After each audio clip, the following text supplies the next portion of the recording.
hindi namumunga ay aalisin. Yun sa verse 2 po yan. Para makuha po nyo yung verse 3. Yung pinaka-context niya, bakit sinabi niya na you are already clean through my word. Ipinapakilala yung sarili niya na kung hindi ka nakadugtong sa Kanya, wala kang buhay. Hindi ka malinis. Hindi ka mamumunga. Pag ikaw ay namunga, nililinis ka. Ano ibig sabihin? Pag tayo po ay namumunga sa ating spiritual, patuloy na pin-purge po tayo. Ano ibig sabihin? Yung mga kahinaan po natin, nililinis ng Lord.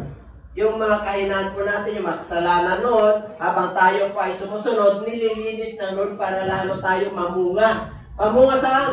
Mamunga sa bunga ng banal na espiritu. Mamumunga sa mabubuting bagay. Hindi mamumunga sa masamang bagay. Kasi pwede kang mamunga ng masama.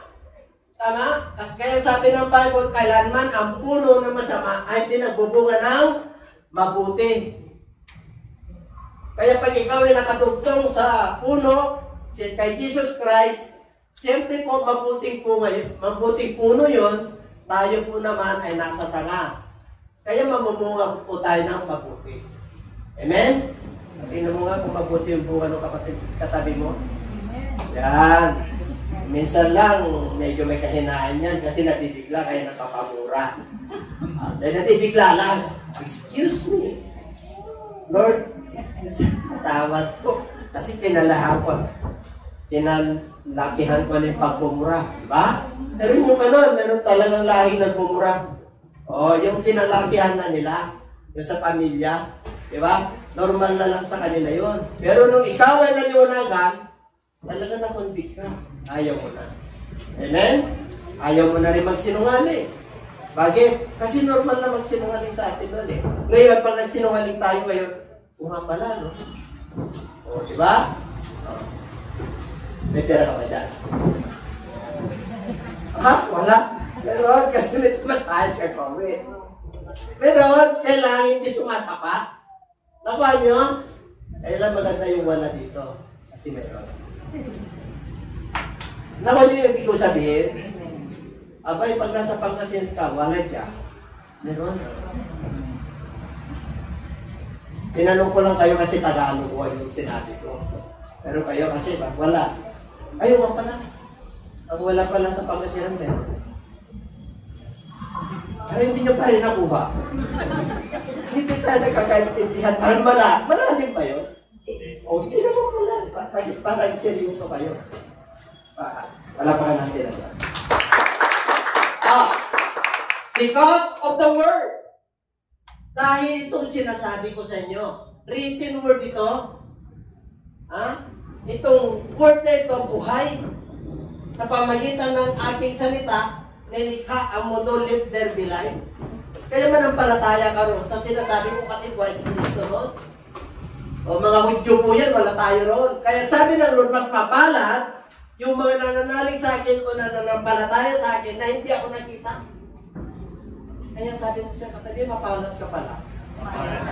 O samantala sila Peter noon, kahit ang dami himala ang Lord. Minsan nagdududa sila eh. Tama? Kahit nung nag-resurrect na ang Lord eh. Ang sabi po ng Matthew 28, they worship, others worship Him, but others doubt. Labing isang disciple yun. So, ibig sabihin, hindi pa pulido noon. Pero nung nakatanggap po sila ng banal na espiritu, ay kita, nagpahayag na Diyos sa kanila kasi buhay pala yun. Kahit na wala na siya, nag-resurrect na siya, pumunta na siya sa dati niyang kalagayan, bumalik na siya sa kanyang trono, buhay na buhay yung iniwan niyang instruction sa atin. Damang-dama natin. Pag tayo ay nangaral, nandun yung mga kanyang pangako. Amen po? Kasi po, buhay yung salita ng Diyos.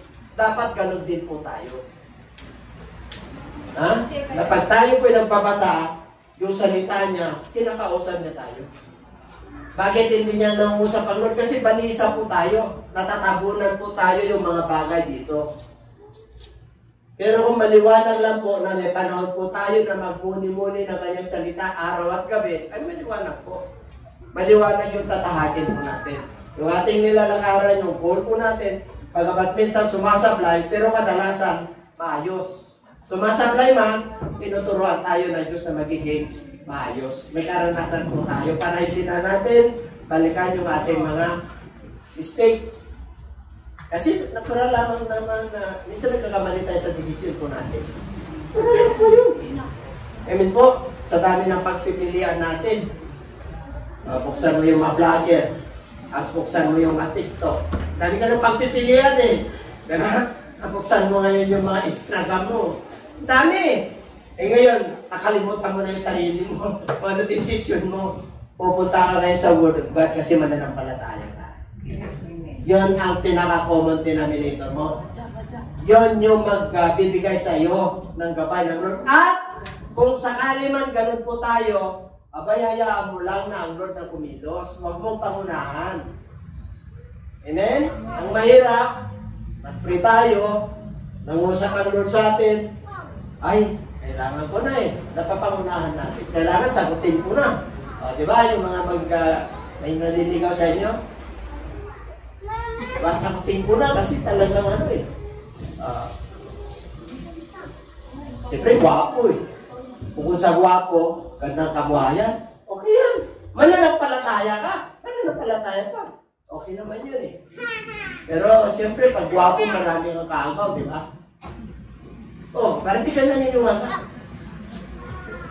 Hindi ka mo yung isa, katabi mo kung gwapo. Wala tayo pa na hindi mananampalataya, gwapo ka talaga. Ano tayo believer? Ako. Diba? Habang tayo yung proseso po ng ating paglilingkod, talaga, kumukuha po ka. Diba? Para hindi ka naniniwala sa akin eh. Ilan taon ka na, Brother Rose ka?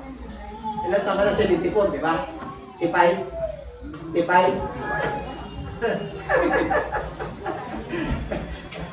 Okay. Forward na tayo. Ibig sabihin, kahit na ganito yung buhay po natin, nandun yung kapayapaan. Tingnan nyo. Bakit po? Okay, nandun na tayo. Nandun one. Ang salita ng Diyos ay napakahalaga. Tisig po ang ating papag-aralan. Okay? Ang scripture ay tinawag din Biblia. Number one, Word of God. Mark 7:13, making the Word of God of no effect through your tradition, which you have handed down, and many such things you do. Ginagawa nyo yung salita ng Diyos na walang kabulan sa inyo. Hindi umipikto. Bakit po? Ginawa nyo yung salita ng Diyos na ano yung tradisyon sa Tagalog? Kinaugalian. Okay, kinaugalian. Ito po ay hindi nagbabago sa inyo. Walang epekto. At marami pa dapat na magawa itong salita ng Diyos kung sa salita ng Diyos kayo nananalig, hindi sa tradisyon. Okay. Bakit niya nasabi yan? Punta tayo sa verse 12. Wala dyan, di ba? Ang ano po dito, yung sinabi ng ating Panginoon na kurban. Okay. Ang sabi ng kasulatan ni Moses, igalang mo ang inyong mga magulang. Okay? Kung hindi nyo gagalang, siyempre alam nyo na mangyayari sa inyo sa batas ni Moses. Talagang papatuhin niya hanggang mamatay. Ngayon, dahil sinasabi nyo, sa 11, 12, 13, dahil sinasabi nyo na nakatulong na ako sa magulang ko, yun na yung kapalit. Yun na yung tradisyon nyo. Dahil nakakatulong kayo, nakakapagbigay kayo, hindi nyo na iginagalang. Tawa nyo? Ang tawag doon, korban. Tingnan nyo na lang sa Bible yun. Ibig sabihin, ipinapalit nyo yung utos ng Diyos sa ano? Sa minanang turo. Kaya kailangan kayo, hindi natin ipagpalit ang salita ng Diyos sa mga minanang turo. Pero tingnan, may mga turo o kultura sa atin yung paggalang. Wari, nagmamano ka. Paggalang po yun. Yun ang kultura natin, mabubuting bagay. Yung iba, sa Western, halik. Tayo Pilipino, halikan mo yung ano. Maghalikan tayo dito. Diba? Sabi ng Bible yun, sa Romans Maghalikan tayo sa banal na halik. Banal na halik, ibig sabihin magkakapatiran. Tayong Pilipino, ang kultura natin, sige, maghalikan tayo ng banal na halik. Hindi natin kultura yun. Kaya nung pinahalik ako kay Pastora sa loob, nang kinasal kami ulit. Di ba? Paggalang, hindi siya lola. Paggalang, pinag-asawa.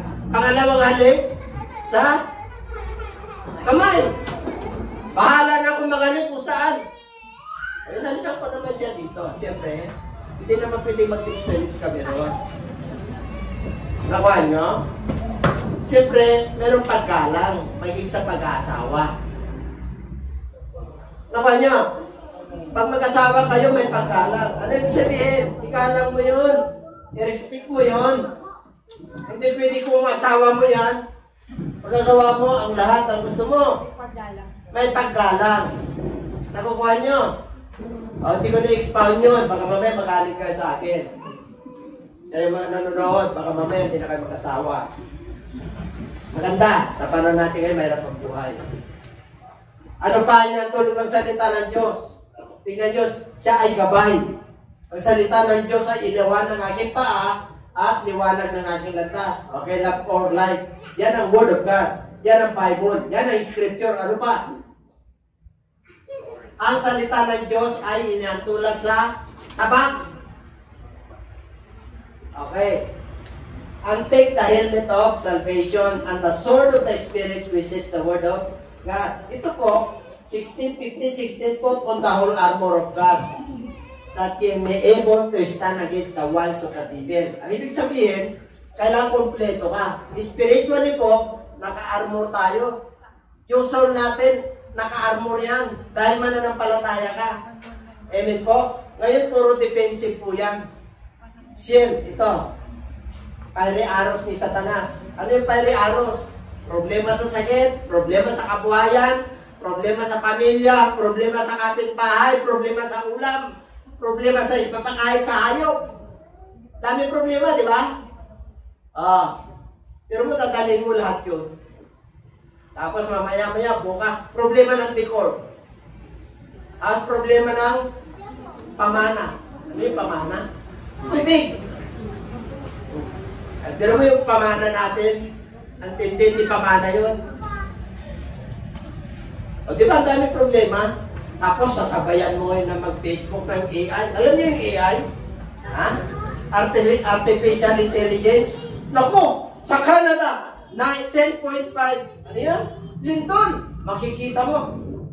Talaga nagbabagsakan yung mga tower. Pag ikaw ay hindi balanse yung pag-iisip mo, uy, grabe, kawawa na siya. AI! Ang dami nang ginagawa ng mga tao ngayon. Kahit na hindi ka nun nangyayari doon. Pero mo, makikita mo talaga. Nagbabagsakan. Ano mangyayari sa'yo? Ang dami ng problema, matadagdagan yun. Mababagsakan ka rin. Manghihina yung iyong pananampalataya. Kaya dapat, ito yung sa pangalan ni Jesus. Dapat ganun tayo. Kasi nananalig ka sa Scripture. And everybody say amen. Amen. Ano pa? Meron pa ba? O, number 2 na tayo. Bilis. Ano pa? God spoke all these words. Ang Diyos ay nagsalita. Saan? Sa Exodus 20 verse 1. Nung ibinigay ng ating Panginoon ang 10 Commandments, salita niya lahat yun. Narinig ng mga bayan ng Israel. Ang nakakilala lang sa Diyos ay si Moses. Amen po? Nakakilala nila ang Diyos sa pamagitan ng salita. Kaya pag nagsalita ang Diyos, umaalingaw-ngaw. Kumikidlat at nagkakaroon ng thunderstorm. Kaya natatakot po sila. Kaya nung ibinigay niya yung 10 Commandments, pag-ibasa, and God spoke, ano raw? Yung scripture from Genesis to Revelation, inspired by God. Buhay yun. Kaya ito yung pinapag-aralan natin, spoken word. Number 2, a written word. 10 Commandments, siya lahat ng salita. And Moses wrote all the And he rose early in the morning and built an altar at the foot of the mountain and 12 pillars according to the 12 tribes of Israel. Isulat mo ito lahat, ang mga nangyayari. Ang mga mangyayari upang sa magkaganon, meron kang sasabihin sa mga apo-apapaupa nyo kung bakit nangyari ito. First, the word spoke by God. All the words, 10 commandments. Sinabi niya yun. Huwag kayong sasamba. Diba? O, 4 na yun. Igalan nyo ang tingin ninyo ang Sabbath day. 10 utos yun. Igalan nyo ang inyong mga magulang. Huwag kayong magnakaw. Huwag kayong magsinungaling. Huwag kayong magsinungaling sa iyong kapitbahay. Huwag yung kukunin yung pag-interesan yung asawa, yung mga hayop ng kapitbahay nyo. Kaya pag tinanong mo yung iba, saan yung asawa mo? Hindi, nangapit. Ano lang? Sa mabilang buhay na ba? Sa mabilang bahay lang pala. Meron ba ganon? Meron. Pero nung ikaw ay naging mananampalataya na sinubig ka na ni Lord, diretso ka na. Kaya huwag kayong mag-alala. Kung kayo tinawag na ng Lord, pero na siyang pamilya, meron ka na rin pamilya, okay na. Friend na kayo. Friend na ba kayo? Dapat na. Kasi, pinorgive mo na po. Kaya kung tinawag kayo na ganito yung sitwasyon nyo, taliwanagan kayo, amen. Magpatuloy ka na dyan, magpatuloy ka na ako rito, magano na lang tayo. Friend na lang tayo. Kasi, magmahalan tayo sa isa't isa. Kaya wala nang sama ng loob. And everybody say amen. Kaya dapat nagpapatuloy na tayo kay Lord. Mag-iwanan. Kaya sabi nga kanina yung awit I have decided to follow Jesus. I have decided. Turning back. No turning back. No turning back. May mga pagkakataon na pare believer ka, guguluhin ka. Tama? Ano kayo pagulo? Siran yun siya ng salita na. Amen po? Written word and spoken word. Ano pa? Ano pa? O langit, makinig ka. O lupa, pakinggan mo ako. Ang Panginoong Diyos ang nagsalita. I have nourished and brought you up children and they have rebelled against me. Kayong bayan ng Israel, pinalaki ko kayo. Pero nakalimutan nyo ako. Alam mo, meron pang ano dito ang nun Meron pang number 3. Ito matindi. Tagtagan mo nga. Meron medyo na ano yung ano ko Medyo nagkaroon ng pagitan Kaya baka magkamali ako Kaya yung mga anak ng Israel, iniangtulad niya ito sa mga ano May iniangtulad dito na wala lang sa isip ko, verse 3. Pwede ba mag-i-play? Kaya, itong mga baka na to, alam nila ang kanilang pupuntahan, yung may-ari. At itong mga asno na to, alam nila yung kanilang master. Pero kayong mga Israel, hindi nyo ako kilala. Binigay ko ng 10 commandments, may written word, may spoken word, nandiyan ang instruction ko. My people that not consider. Kita mo na, nagtatampo pala ang Lord. Amen? Marunong magtampo ang Diyos. Bakala nyo, sinuso ang Diyos natin. Pag hindi nyo alam, sinuso po. Kaya pag ipinagpalit mo yan, ganyan tayo. Diba? Alam natin, pare, meron kayong pit, yung alagang, yung toy dog. Kilala kayo Pag nandun na kayo, kaganon-ganon na yun Yung kanyang buntot hahalikan ka na pero yung dinagbago sa atin. Maraming mga mananampalataya nakakalimot nung binlis sila ng Lord. Amen? Nung tumayo po sila, pati yung kanyang level ng pag-isip, dinigyan sila ng karunungan at kalaman ng Diyos. Pero saan na sila? Yung nagturo sa kanila, mas magaling pa sila. Hindi ka pwedeng mas mataas sa master mo, tatandaan nyo yan. Pag nauna ka na sa pananampalataya, kahit na limitado yung iyong pananampalataya at karunungan, igalang mo yun kasi nauna sa'yo yun. Yung iba, hindi mas maganda. Hindi mo alam yung karanasan nun sa buhay. Kaya ginamit ng Diyos yan, hindi mo pwede siyang unahan. And everybody say amen. Magpasakop ka. Kung gusto mo na umasenso sa yung spiritual mo, pagpalain ka ng lahat ng areas ng buhay mo, huwag mong pangungunahan ng Diyos. Kaya yung word of the Lord, napakahalaga yan. Ano pa? Spoken word, written word. Oh. I have put my words. Biro mo? Hindi lang siya nagsalita. Hindi lang niya sinulat. Nilagay niya pa sa bibig. Tingnan niyo. Then the Lord put forth His hand and to touch my mouth, and the Lord said to me, Behold, I have put my words in your mouth. Sa panahon natin, meron ka bang salita ng Diyos na binibigkas mo? Alam niyo, salita ng Diyos napakalaga. In time of danger, you can spoke and you can speak the word of the Lord. Talagang lalaya sa demonyo. Ito ang mga palatandaan ng mga mananampalataya. And this sign shall follow them that believe. Di ba yun? Ang mga mananampalataya ay sumusunod. Ang signs. Signs and wonders, sumusunod yan sa iyo habang nangangaral ka. Hindi ikaw yung sumusunod. Saan ang milagro dito? Ay, pupunta ako doon sa bundok, ibok-ibok. Hindi ganun yun.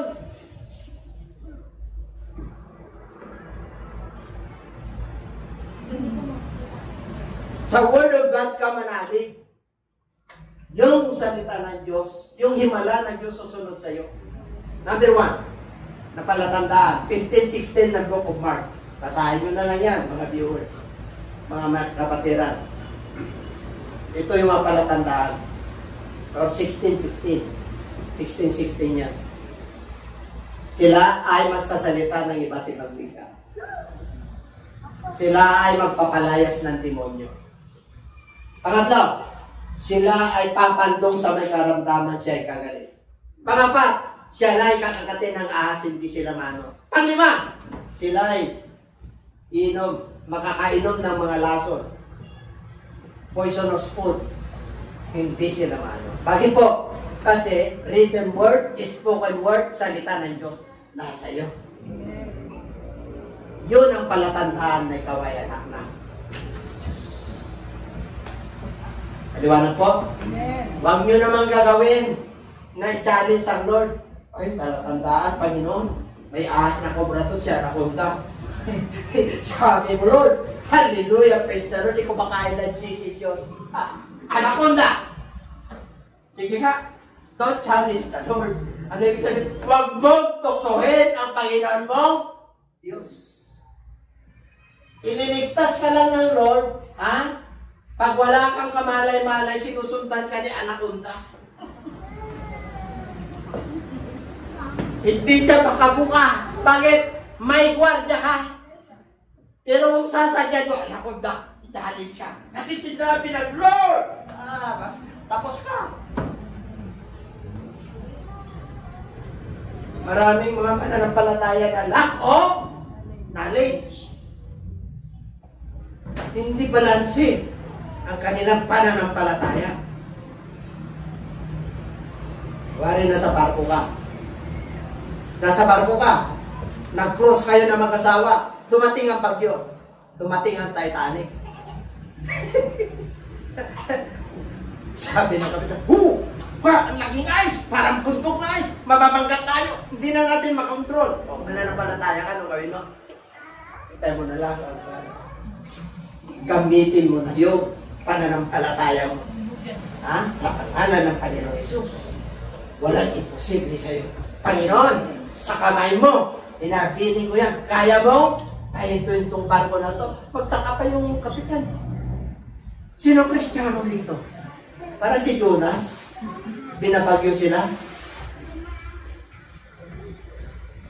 May mga nagtatago ba dyan? Kaya pag kami mga anak ako maraming problema, pinabagyo na kayo, palala na siya. Mag-ministry ka na. Kung nag-ministry ka, palalimin mo yung ministry mo. Ano ibig sabihin? Dagdagan mo. Hindi ka lang teacher, hindi ka lang nagsishare, hindi ka lang evangelist. Pagkapaghahawakan ka ng church ng Lord. Kaya kabi-kabi lang bagyo mo. Amen? Hindi nyo alam, nandun ang bagyo, gusto mong kapayapaan, itapon mo yung sarili mo sa gawain ng Diyos para si Jonas. Nag-request si Jonas itapon nyo ako sa dagat. Ganun din kayo, itapon nyo ako sa gawain ng Lord. Hindi mo matutumbasan yung isang mananampalataya ng kanyang kaluluwa ay nagpabalik loob sa Diyos. Priceless po yun. Amen. And everybody say amen. Amen. Oh. Sa verse 4 ng Jeremiah, huwag kang matakot Jeremiah. Nilagay ko sa bibig mo, kahit na gano'ng kalaki yan, katayog yan, tingnan mo, bata ka pa lang. Pero nilagay ko, ginawa kitang propeta. The Word of God is the food of our soul. Pag sinabing Word of God, infallible yan. The essence of the Word of God. Gaano kahalaga ang salita ng Diyos? Pag sinabing infallible, no error. Perfect. Yan ang salita ng Diyos. Pag diyan ka tumayo, no error yan. Pag sinabi ng Lord na pag sumunod ka, papagpalain kita. Papagpalain ka talaga ng Diyos. Diyos ang nagsabi. Kaya pag may sakit ka, Panginoon, sinabi mo, Panginoon, na by your stripes, I am healed. Tumatayo ako, Panginoon.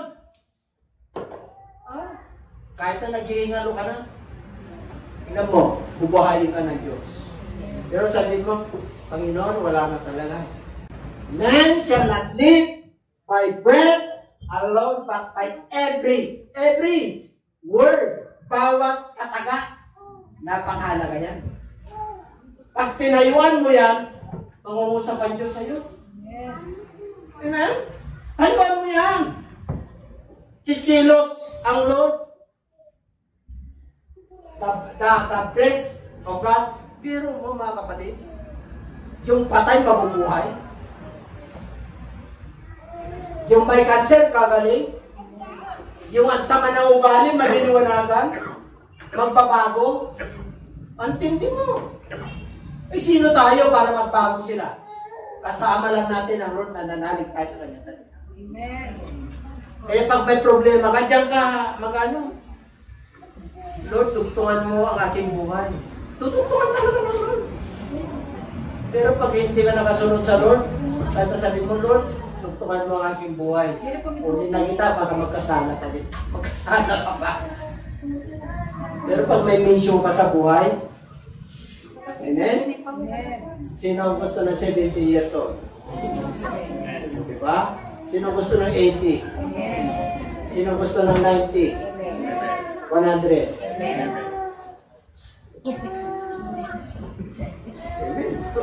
Kaya ka 120 ang lifespan ng tao eh. Pero gusto nyo pa pang mabuhay pagkaroon niya tira. Gusto nyo pa? Makita mo yung anak mo, yung aso mo, kawawa, walang kakainin, tapos wala ka na rin kakainin. Yung iba gusto na. Kaysa makita nila yung hirap na hirap yung ano nila. Bumaba eh. Sabi niya, the beginning God created the heaven and the earth.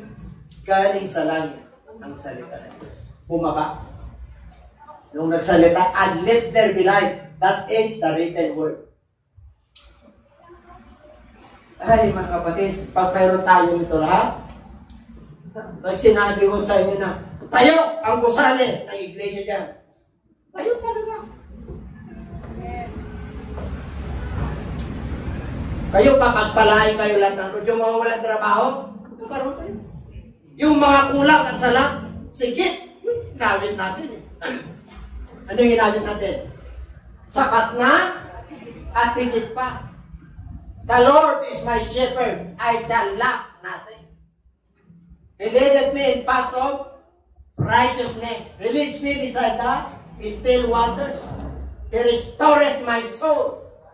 He leadeth me in paths of righteousness for His name's sake. Hindi nagkulang ang Diyos, sobra-sobra pa. Higit at sapat pa. Yet though I walk through the valley of the shadow of death, kahit na nakakaroon ako ng pinagdadaanan, pera, tiisin, sakit, karamdaman, tiisin sa bills, sa trabaho, sa pamimira, it is just a shadow. I will fear no evil. Gawa ng kawayan. For thou art, shadow lang yan. Kasi, ang Holy Spirit mo at ang iyong salita, nasa aking bibig, nasa aking puso, nasa aking isip, nasa aking buong katauhan. Amen. All the days of my life, mercy shall follow me. Ang kabutihan at kagandahang loob ng Diyos ang susunod sa akin sa buong buhay ko. Grabe. And I will dwell in the house of the Lord forever. Where is the house of the Lord? This is the house of the Lord. Did you not know that your body is a temple of the living God? Glorify God in your body. Amen. Ito, kailangan manalangin. Kailangan magpaste. Kailangan humayo. Kailangan magpuri sa Diyos. Kailangan sumamba sa Diyos. Amen. Ito yung kukunin ng Diyos. Walang kapintasan ito. Pinatawad ng Diyos ang lahat ng kasalanan nito.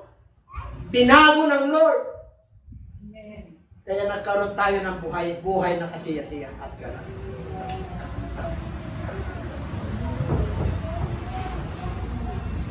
The Word of God is our guiding light. Sinabi ko na. Pero pag may salita ka ng Diyos, yan ang gabay mo. Yung daraanan mo, dati nung wala tayo kay Lord, itong paa natin pupunta sa sabungan. Di ba? Pupunta sa Lucky Night. Pupunta sa sukalan, punta sa barkadahan, punta doon sa inuman, barkada rito, barkada doon. Doon tayo pupunta nun. Pero nung tayo'y may Word of God na, ito na yung ilawan ng ating paa, may liwanag na. Yung landas natin, naliliwanagan na, alam na natin kung saan tayo dumadaan. Ano ba? The Word of God is the key of God's blessing. Alam mo, the Scripture, the law, this book of the law shall not depart out of your mouth. Ano daw? But meditate therein, day and night, and to observe all the things that are written therein. For then, thou shalt make your way prosperous and have a good success. Magandang kinabukasan mo, kapatid, pag may salita ka ng Diyos. At yung salita ng Diyos, nananalig kayo at sumusunod ka, hindi mo ganong pinoproblema yung problema ng iba. Kaya ito, ang pakinggan mo lagi ang salita ng Diyos. Ano pa? Ano raw? 1 Timothy, hanggang darating ako, bigyan mo pansin ang pagbabasa, pangangaral at pagtuturo.